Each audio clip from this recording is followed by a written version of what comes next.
Sa patuloy na isinisigawang operasyon ng kapulisan ng Benguet PNP, tinatayang 444,000 halaga ng fully grown marijuana plants ang nadiskubre ng mga operatiba sa isinigawang 2 araw ng marijuana eradication sa sitio Liang Takadang, Kibungan kamakailan lang. Ayon kay Police Colonel Joseph P. Bayongasan, Provincial Director ng Benguet PPO, naging matagumpay ang operasyon sa pagsisikap ng mga kapulisan sa pangungunan ng Benguet 1st PMFC kasama ang Kibungan Municipal Police Station, Provincial Drug Enforcement Unit, Provincial Intelligence Unit ng Benguet PPO, Regional Intelligence Unit at Philippine Drug Enforcement Agency, Cordillera. Ang operasyon ay nagresulta sa pagkadiskubre ng 2 plantasyon ng marijuana na may nakatanim na humigit kumulang na 2,220 piraso ng fully grown marijuana plants na nagkakahalaga ng 444,000 standard drug price.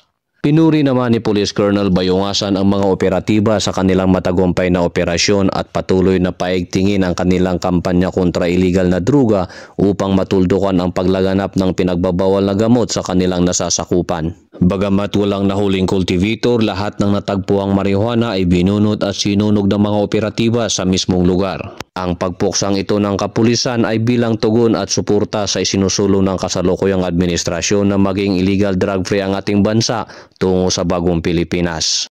Mula dito sa rehiyon ng Cordillera, ako ang inyong PNN Correspondent, Police Staff Sergeant Judrick Tasing, alagad ng batas, taga-taguyod ng Balitang Pulis.